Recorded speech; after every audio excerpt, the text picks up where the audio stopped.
Self-oaths, vows, and promises. How they can totally screw you over in your mental health, in your energetically, spiritually, economically, all that kind of things. Or they can completely release you and will just bust through all those blocks that you might have. Let's talk about it. And to fully paint the picture, I'm going to tell you about two oaths that I made.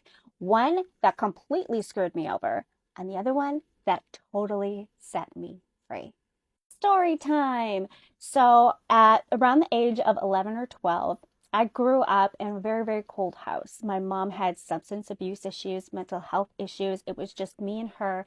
I felt alone the majority of the time. Economically, technically, we were okay, but there was a whole bunch of other stuff going on as well.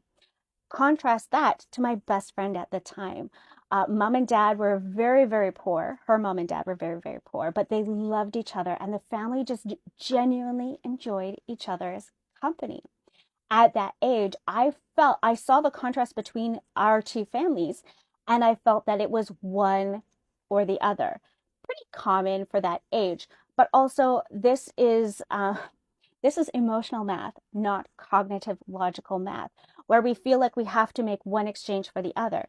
So I made this oath within myself, within my heart, maybe consciously, maybe subconsciously, but I know it's there on like a spiritual, emotional, intellectual level because it has affected me decades after the fact, where I felt like I had to trade in relational happiness for economic happiness. I felt that it was really one or the other. Naturally, this oath screwed me over big time. I honestly could do like a whole hour teaching just on that, but let's cut to the chase on how I released myself from that.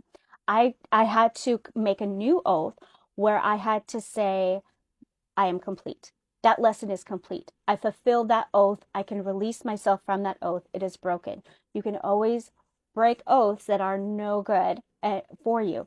Now let's talk about an oath that totally and completely set me free. Second story, which also fulfills the last one. Within my own healing journey and working on my coach, by the way, always work with people who are all still working on their own stuff because they're authentic, they're genuine, and they're leveling up as you're leveling up. Anyway, I was working through this stuff and I made a new oath. I replaced the old oath that was not serving me with this new one, and I'm going to share it with you today. So put your hand on your heart, other hand to the sky, and say, I will no longer shame myself or guilt myself for something that I was not aware of. And that oath can change your life.